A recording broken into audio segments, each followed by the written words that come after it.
Welcome to Stallion Confidential. I think I might have to reconsider and name the show Stallion Talks because I'm gonna do a lot of these where I come up and share what really needs to be talked about. It's like sharing a perspective. It's like sharing, a teacher who gave a lecture. Alright. There are some students, some group of people, which is very small, they'll understand what the teacher said, and then there will be a group of people which is very large. They won't understand what exactly did the teacher say. Reason is, it's a language barrier. Yeah, I mean, we both speak English, sure, but English is not the only language that we communicate in, and then we understand it, and then we interpretate that information various different ways that you and I shall communicate. My intent is to talk to that large sum of people that know what's been talked about, but they actually don't understand. So knowing something and understanding something are like night and day. Like if you know you don't need to drink that much of alcohol, you know you don't need to smoke excessively, you know that going to clubs and doing all of the degenerate activities is bad. But when you understand why it's bad for your mental health, I mean, no wonder Drake himself is getting in shape now after living all his life in leisure. I'm sure he's working hard, but he drinks a lot of alcohol, whatever that could be. And we for sure saw his videos of him sparring in mitts and all that. It was hilarious. But that's not the point. The point is, there should be a balance. There should be something that keeps us in check. There should be an anchor to each and every individual's life, but we don't have that. Some of you are developing that anchor, and some of you don't even know what an anchor looks like. Well, in this episode, we're going to talk about habits. What keeps you having? What do you need in order to have that anchor in your life? And the only way you're going to have an anchor in your life if you develop strong habits. First and foremost, before getting into this podcast, I like to thank our sponsors for today's video. It's Zenzone tapes. Zenzone tapes, I basically use it every day. I use it when I sleep. I especially use it when I work out, because especially when you work out, it's all about what? Breathing right. Well, people like me, they have deviated septum after multiple surgeries, even septoplasty, rhinoplasty, you name it. I think I'm due for another surgery. But in the meantime, you know how much it costs. It costs even in between, out of no insurance, out of coverage from your own pocket, costs about $10,000 to $12,000 on average, depending on cases to cases. But why do I pay $10,000 to $12,000 if I can use Zenzone tapes in my daily regime and save all that money, invest all that money into building good habits, my business, maybe opening up a new store, maybe investing in whatever you want. You can save that money, invest in Bitcoin, who knows? But this brand will help you save about $10,000 to $12,000 for an average surgery for rhinoplasty and septoplasty. And how much does this cost? It costs a barely less than a meal at a good restaurant. It costs less than a date. That girl you want to take out, the girl you want to go and you're simping over and texting, oh my God, girl, I love you, I couldn't live without you. Oh my God, you're the love of my life. Okay. It's going to cost you way less. It's going to cost you way less than buying a random girl, a drink at a bar. You know why? Do you know why you buy girls drinks at a bar and they still don't talk to you? Because you haven't unlocked your Zen. You haven't unlocked your true Zen. You don't know what it feels like. Unlocking true Zen means you're just sitting down, closing your eyes, breathing, and existing. And things show up. Things come up to you because you can dissect the universe when you have one thing under control, and that's your breathing. People who have sparred, people who have boxed, people who have climbed height, people who have sprint for their lives from a polar bear, from a lion at a jungle, from a tiger's attack, from a grizzly bear who's gonna come up. He's 450 pounds of pure size and raw strength who's chasing you. You know, that moment they just want that gasp of air so you can just have a hold of it. It's because you haven't developed your lungs and your breathing capacity to the point where you don't even know what it looks like. It's like me saying you don't know the potential of growing and building muscle unless you have stepped in the gym and actually worked out. It's same with breathing. If you don't know what's your full capacity of your lungs to breathe in things it can make you do, you aren't even living right. Because breathing is so important that everything requires a good amount and higher percentage of oxygen. And now moving on to begin with today's episode. This episode will be based on James Clear's book called Atomic Habits.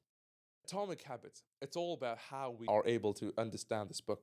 Because remember, in the beginning, I talked about all these large group and sums of people that do not understand what the teacher's saying. I'm trying to communicate to those. So there's a lot in this book that you might just skip, or you might just overread, or you might be like, oh, it's a good line. You don't know what I'm talking about?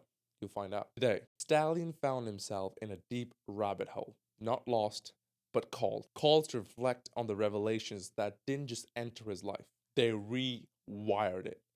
These aren't just ideas, they're convictions. They cling to me like shadows in sunlight. There's no stallion without these principles, and they're my spine, my pulse, and my code. I'll give you a personal story. I'm sort of guy that just hates habits. I cannot do one thing over and over and over again. I am the sort of guy that needs more stimulus in his life. I need more than everyone else. I'm addicted to good technology. I like fancy shit. I like something which is, whew, like stimulating.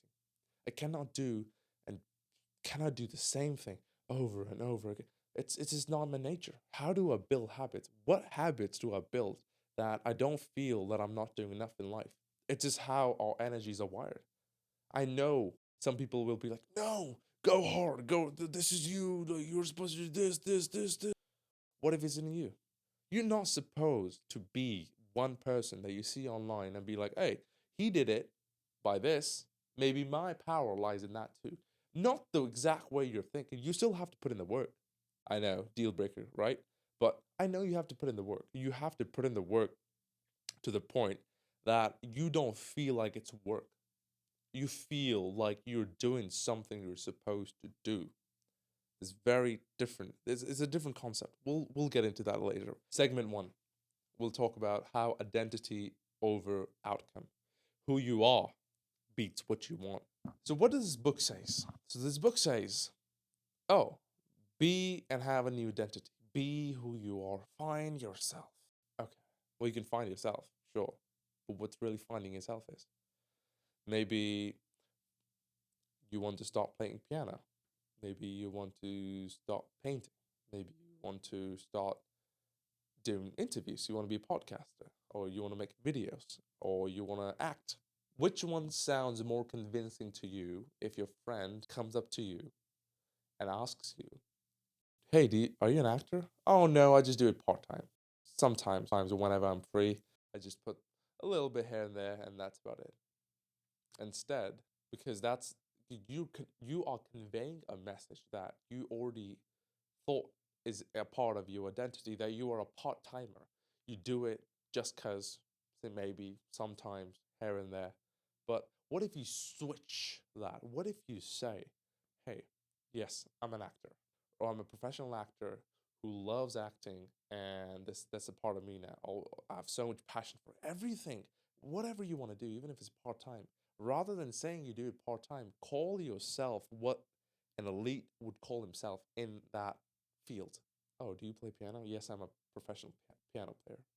Oh, I'm a professional this, I'm a professional. If you carry yourself with that professionalism, your results, your actions, and your habits are gonna wire your subconscious in a way that you would never imagine. Most people chase goals. I did too. I'd say, I want to get fit. I want to wake up early. But every time I failed, it hurt like I fail as a person, not just a task. Then this line from Atomic Habits hit me like a punch to the gut. You do not rise to the level of your goals, you fall to the level of your systems. Goals. Yeah, what if you hit your goal? My goal is to wake up early in the morning. Yeah, you woke up early in the morning. What else? Goal means you go. You go, you achieve it, and that's it. But what do you really mean is you want systems. You want to run like a system in your car, in your house. You want to run like system in corporate jobs. There's a system that's very logically dissected in a way that whatever happens, this is bound to happen. Let me explain how. It's like, oh, I want to wake up in the morning because that waking up in the morning will allow me to do this, will allow me to do that, will allow me to do that. So a cycle, a chain in a cycle wouldn't move if one part's missing, and you need a system to do that. And more than that, James Clear said something deeper. Every action you take is a vote for the person you want to become. Maybe you're watching this podcast, you want to better yourself, you want to learn something new, you want to inject your mind with good information, not some BS on TikTok and Instagram. I mean, sure, we all are guilty of it. I find myself guilty of it too. But is it improving our lives in any way, shape, or form? Probably not. And I can tell you, definitely do not improve my life in any way, shape, or form. That line changed the way I saw myself. I stopped chasing outcomes. I started defending my identity. That's a deep quote because your interpretation is I didn't want six pack abs. I wanted to be the type of man who doesn't break promises to himself. That was my shift. Why do you don't break promises to yourself? It's like, oh, you go on your driver's license form and you say male or female. You don't change to female just because you feel like it. So that tells me feelings are irrelevant here. It should be more than that. We don't feel what we want to feel every day because we're not meant to. As humans, this life is just for existing. That's what animals do. What do we have that animals don't? Is a prefrontal cortex, which allows you to make decisions, dissect and understand every single information and give it back. Communication through communication in one way, shape, or form. So that's what we have as in superiority. We are superior in animals. But at the end of the day, we are also still animals to some extent. So, what's the lowest vibration you can exist on? Is to do as you feel. What does a cow do? Does sleeps? That's a cycle. What does a dog do? If you don't have a dog, you don't train it out. It just exists. It eats food, have sex, and probably run for a little bit, sleep again, wake up, hunt, sleep. I mean, that's about it. Is that the life you want to live? Is that how you see yourself as like, oh, that my feelings don't allow me to do that? You need to change and have a shift in your identity. Rather than saying, I want to wake up early in the morning, you say, I get to wake up early in the morning. What does that do? It gives you a form of gratitude firstly because you get to do that. Think of the people who just wake up next morning and cannot get out of. How ungrateful do you have to be in your life to think that this another day of existence and life is given to you and you take it for granted? Yes, your problems are heavy. I know the negative emotions. I've been there. I've done that. I still go through it. But the reason I'm putting it out in the universe for you guys to listen is stop being grateful for little things around you. And when you say, I get to do that, a sense of gratification comes in, a sense of contentmentship comes in. You feel content, you feel grounded, you feel like your aura, your soul's intact. Everything just starts clicking properly rather than, oh, I need to. Yeah, I mean, there will be things that people will ask you to do for them, even though if you don't want to do it. Sometimes you have to do it. That's part of life. Do it out of love. Do it out of affection. But don't do anything you don't want to do. As simple as that. That's why, as we talked earlier about how work should be something you don't feel like it's work, something you are passionate about. Well, I know the little counter perspective over there. I mean, again, some people don't have passion. Some people just want to make money, live healthy, because they like the numbers in the screen than what they're actually doing. Because yes, there should be balance of both, but you can shift your identity as you want. Because if you're best at anything in the world, this is how I look at the world. If you're best at anything, if you're best at making cardboards, making guitars, or playing guitar, or best at composing music, or computers, or whatever the fish you are good at, you'll make money. Look at the top of the top guys. They combine their work ethic, their identity shift because it was a big part of who they are, If you put in the work in something, and at least it takes a decade for the results and outcomes to come and shine through your walls, it means it's something worthwhile. It's something worth doing. It will definitely be something that male audience would be able to relate more closely than female audience. But I still have to say, your enemy, that, what does it look like? Why is he doing the right things or doing the things that you don't feel doing, but he's taking away everything that you could possibly have? That bonus, that $1 million check, that fame, that stardom, financial freedom, travel freedom, beautiful wife, beautiful husband, beautiful body, good lean physique, a healthy body, a spiritually active mind. All of the little things, whatever your enemy looks like, that your enemy is something that you want to be at, but the only difference is you aren't putting in the work that's required from you because you haven't shifted your identity to make that a part of you. Imagine you go among a group of friends and you break your word.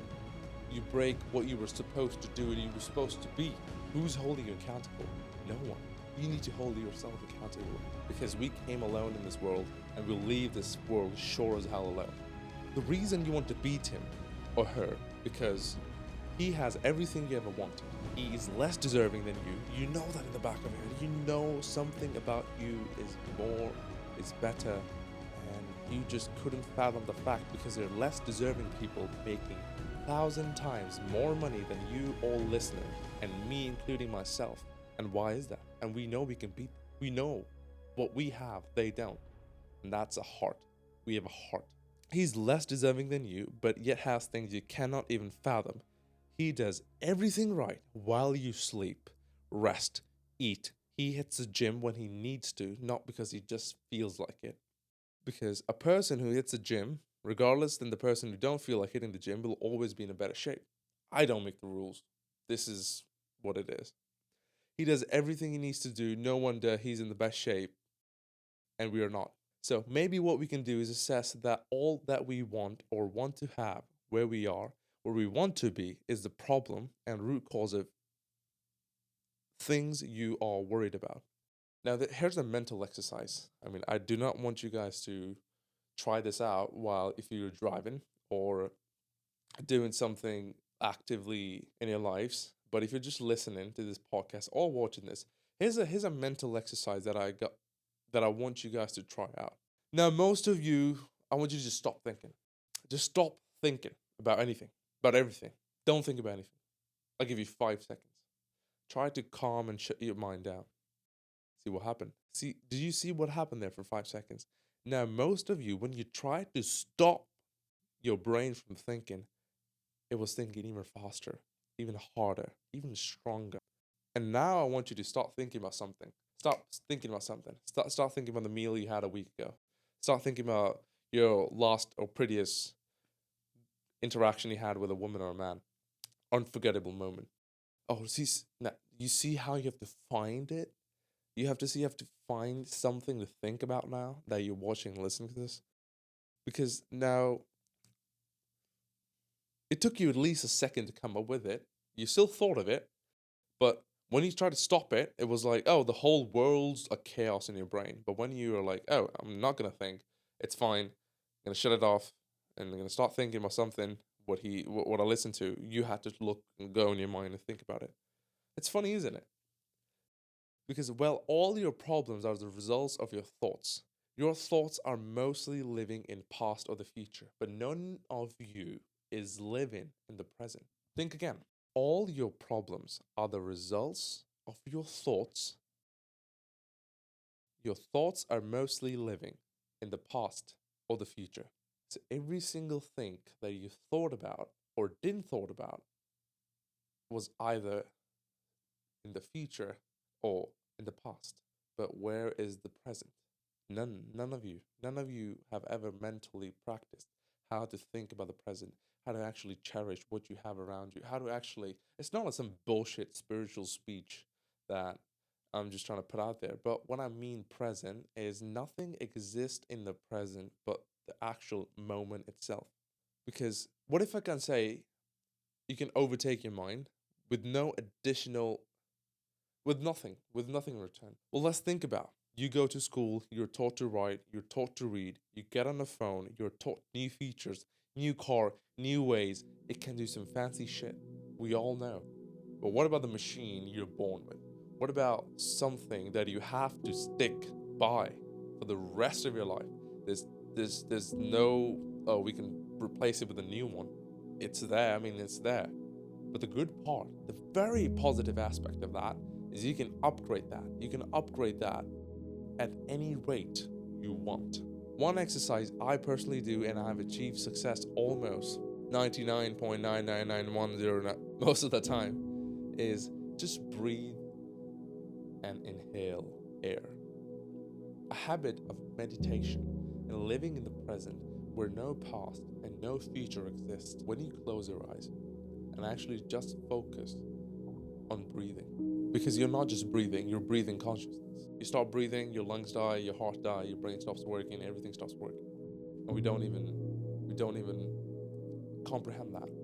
So that's the reason monks in Himalayas, monks in China, monks everywhere, first exercise that they have to go through is to focus utterly and entirely on their breathing while staying conscious. And that's why, at least for 5 to 10 minutes a day, for all of you guys, just stop thinking about anything. And the best time to do this is either when you wake up or when you go sleep, because that's probably one of the best times when your brain has actively, when it stops thinking. First thing you wake up, you have to think about all the future, all of the day ahead. But it won't be possible for you to have a good day if you don't live and reflect in the moment. So wake up 5 to 10 minutes a day, just breathe, close your eyes, sit down any way you want for 5 to 10 minutes. And the way I incorporate is I've developed a new system where you can also do that, especially after exercise. Yes, you heard it correct. When do you go to the gym and you've done working out, your body is in its natural recovery state. Ounce of protein in mitochondria, the powerhouse of cell, converts nutrients into ATP, the primary energy currency for cellular functions. This process is called oxidative phosphorylation. Involves the breakdown of glucose, fatty acids, amino acids to produce ATP. So, if all of that is going in your body is going to naturally incline towards gaining more oxygen. And assuming if you work out and you do some cardio, some typical cardiovascular exercises, you would feel and you would see how your body gasps and use a lot of energy, and you're calmer. That's for sure. Have you ever tried breathing after a sparring session and you see how much you cherish breathing and just gasping for air in your lungs? That's all you can focus on, and that's what you guys need for now. So when you're done exercising for 5 to 10 minutes, when you're cooling down, especially while cooling down, sit down for 5 to 10 minutes and just focus on breathing air. Inhale through nose and exhale through mouth. That's about it. And you'll see how the universe starts to connect, how your problems become smaller and smaller and smaller the more you take over control of your body. Because the primary objective isn't to take control over your mind. I don't think mind can be controlled. It can be tamed. You can push it. You can go against it, but mind has mind is definitely stronger than you guys at current state. You didn't build six packs in a day. You didn't build muscle in a day. You need some time. And this exercise will allow you to calm your mind, and then you can control and maneuver it because it's your ally. Your mind is your ally. It'll play tricks on you, play tricks of deception on you. It can adapt to any situation you feel like.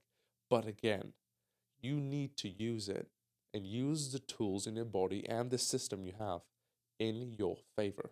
I just have to sneak this one out there. You can use Zenzone to actually breathe properly because most of us, and especially this is allergy season, by the time this podcast will come out, is you can try using Zenzone. It'll inhale your nasal passageways where air can go properly with no friction and no, like, you won't feel cloggy and like just heaviness in your mind.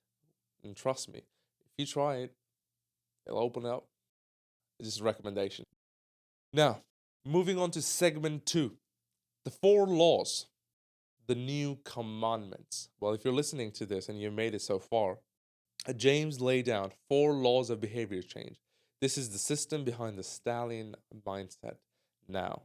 Because, so there are four things in this book. So make it obvious, make it attractive, make it easy, and make it satisfying. So, what's making it obvious means, and that was my interpretation, like how I got it from the book. So, it says set up your environment like a battlefield, like lay out your weapons, water bottles, tape, journal, where you see them.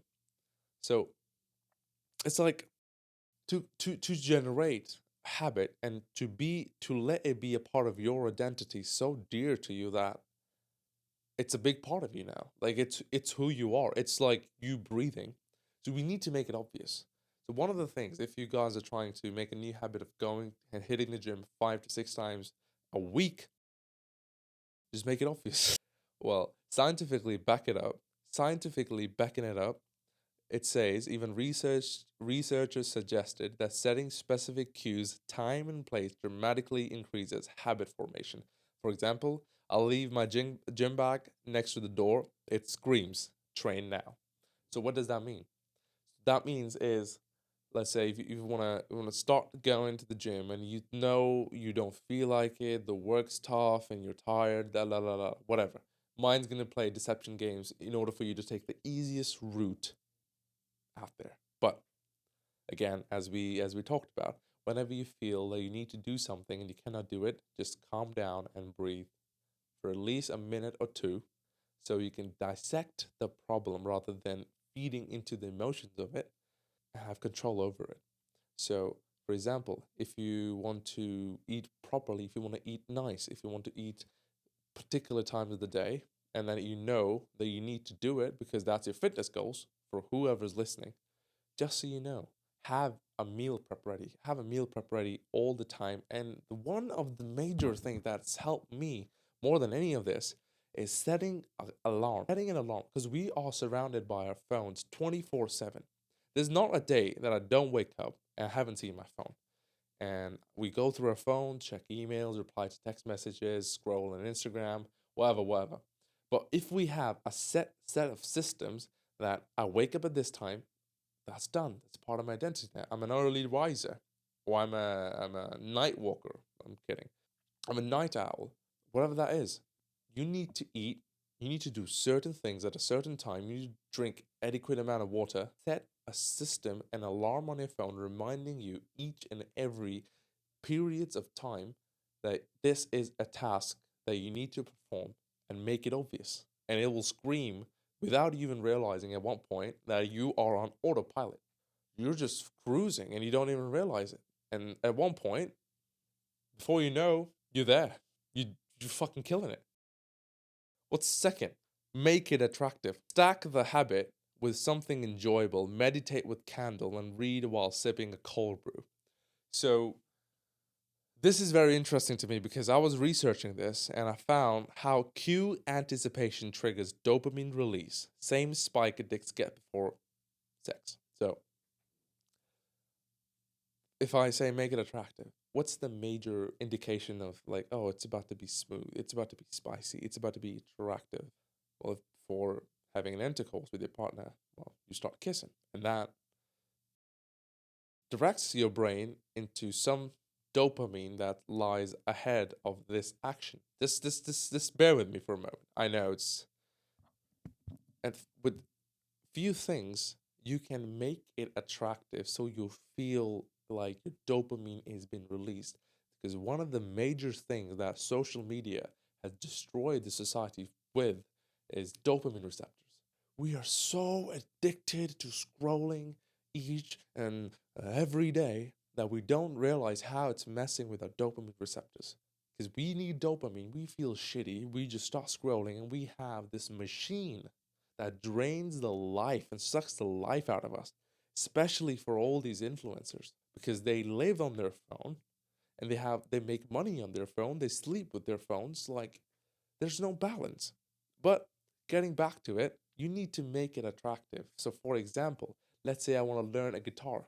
And how shall I make it attractive? I shall make it attractive having a specific space. I make sure that the space that I'm in, I just make it nice and like a guitarist. I make it fancy. I put some guitar posters, like light some candles up. For you, all of you gym bros or some masculine junkies, I know it sounds kind of off your off your guys's identity because that's a part of your identity.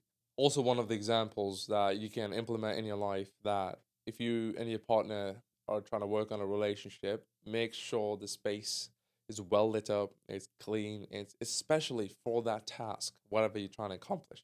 If you, for example, want to learn something about coding, make sure you have something that makes you feel good. It could be a drink, it could be a meal, it could be a snack, it could be good music. So just make it bougier. That's the word, actually. I'll steal that one. Make it bougier somehow, because if you try to do that, the dopamine will release and won't feel like you're doing some labor hard work. It'll feel that you actually would want to do that. And this is about habit building. Make it easy. If it takes more than 2 minutes to start, you've already lost. Small steps, power reps. So even researchers says that foggy, tiny habits, researchers found starting small beats motivation every time. I want to go to the gym, but my gym's 10, 20, 30, 40, whatever excuse, it's minutes away. What shall I do? Well, start small. Start when you wake up, get out of the bed and do 50 push-ups. Easy. Or 50 for you ladies. I mean, if you can't push-ups, if you can't do push-ups, do squats. Or do plank. We all can do plank.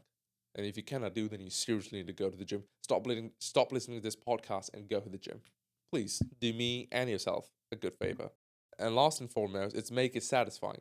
Reward yourself with presence. Look in the mirror after a win and say, "That's the man I trust. That's the person I trust. He is the one." And the fourth one is make it satisfying. Wendy Wood's work shows habits stick when repetition occurs in rewarding context.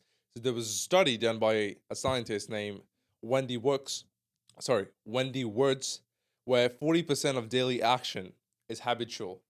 You go out, you wake up in the morning, you do certain things without even realizing, and you realize all of a sudden, oh, I'm coping. I'm coping with something. I'm coping with something that I'm supposed to do, but it's habitual. It's like breathing. It's like second nature. So that wraps up the second segment, and you have to make it satisfying. So actually, there's another thing that's left out is my interpretation of it. So reward yourself with presence, look in the mirror after a win and say, that's the person you trust. You have to add some level of satisfaction because that winning feeling is not going to last. Why do you think even all these champions, these world heavyweight champions, they don't feel like they won? The titles with them, the applause, the people, the photos, the whole fame, everything's with them. The money's with them, the paycheck, but they don't feel like they won. So to appreciate life a little more, to be more fruitful, to be more grateful, to be more joyous, I think we need to make things satisfying for us. So add little things. Maybe take your loved one for a dinner or a ride, or go meet your friends and say, "Hey, I'm hosting a party. How about you come over and we just talk shit about the world?" Whatever that could be, but make it satisfying. So that wraps up the segment. Now onto the segment 3, which is this is my favorite segment for this one because it states ancient desires and modern habits. And it's my spiritual take on it, straight up. So there's a line in the book that doesn't get enough love, in my opinion, which is your habits, your modern habits are driven by your ancient desires. That one stopped me cold. Think about it. Why do we scroll? It's not because we're lazy. It's because deep inside we crave habit, tribe, status, belonging, novelty, all things that keep us alive 10,000 years ago. modern habits, ancient desires. But now it's all digital and it hijacks our evolution. What we need is conscious control. We need to build new grooves into old desires. Example, when I box, lift, and meditate, I'm not escaping those primal instincts. I'm just giving them a direction. I'm not escaping those primal instincts. I am giving them direction. Social media, for example, taps our needs for tribe and status. Junk food, instant reward, notifications draw us deeper like primal signals, like something that we hear, we're like, oh, that's that's what I'm supposed to do. Everything we do in today's day in life is basically old ancient desires, but the habits are modern. We all, as men, I can relate to them. We want all a sense of power, a sense of belonging, a sense of a brotherhood, a sense of people that we can rely and trust upon, a sense of family, a sense of authority over the family. So whatever you're doing, basically have an ancientness to it. For women, you want someone to take charge of you. You want a family. You want someone that you can nourish and nurture. You want a sense of protectiveness and security. You want all of those things. And that's exactly what women wanted back in the day. So, even in the modern day to day lives, we have evolved in various different ways. We have evolved from people, we have evolved from different religions, different spiritual takes, different habits, different lifestyle. But one thing that will remain primal and ancient in us are the desires. That wraps up the third segment. For the fourth segment, it's about habit stacking and building a stallion routine because we're going to see what's habit stacking. And then I'm going to give you my personal routine and how I have implemented this habit stacking method into my own methodology and life. So, this is where I took the most literal notes from the book. After I'm yapping and cussing a lot, being negative a lot about others, and even being hard on myself hard on myself to the point I'm like, I hate everything around me. So, let's say if there's a person at my work that I don't like, and I hate that person, and that triggers me. Like, oh fuck, this person made me feel a certain way. So there's a sense of emotionality when we see that person. Maybe it could be your ex-girlfriend, maybe it could be ex-wife, maybe it could be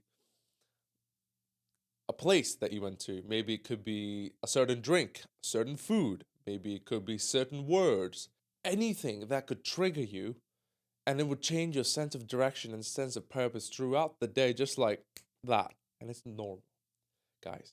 It's very normal. It's normal because we're humans. It's okay to accept.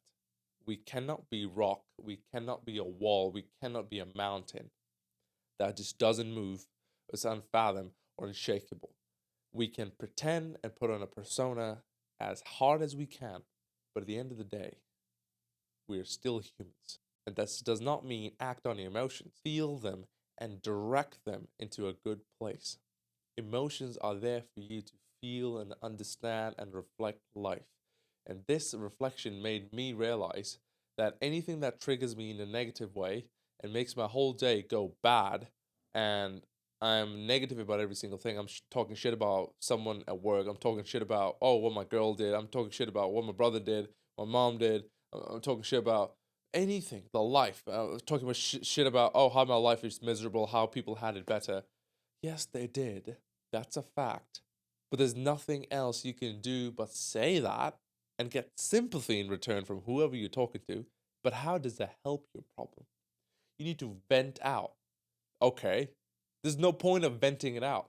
Venting it out means you're just bringing that negativity into life by speaking from words. So I want you to think like your words are coming alive. It's like speaking into the existence of the universe. It's like you saying everything negative. You're bringing that negativity to life, like that pest, like that. You when you speak, it starts growing and growing and growing and growing, and you are all but nothing negative. Every bit of you, every single part of you, it becomes so negative, and you take the whole room down with you. And you wonder why people hate you sometimes. Because your problems are your problems, none of anyone's problems. If you feel a certain way and you feel like the whole room should feel what you're feeling, that's not justified. Only one emotion in this world that we can spread because we feel that towards everyone, and that's love. Taking care of your brother, taking care of your woman, taking care of your mother, paying her bills, paying your girl's bills. I mean, taking your children out. You should really give love. Love is one emotion that if we express and put out into this universe, we shall get it back. So I build my whole day like domino setup. So after I wake up, usually I tape my mouth, sit in silence for about 2 minutes. So I usually tape my mouth before going to bed as well. But when I wake up, just refreshing, take a shower, get into the cold shower as soon as you wake up. Cold showers as soon as you wake up.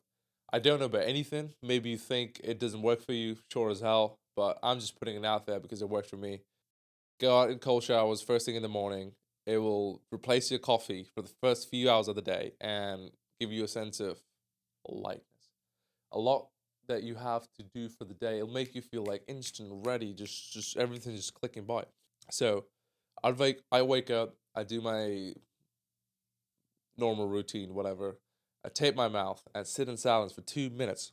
And after I brush my teeth, done with all of that, I sit down and I look at my to-do list.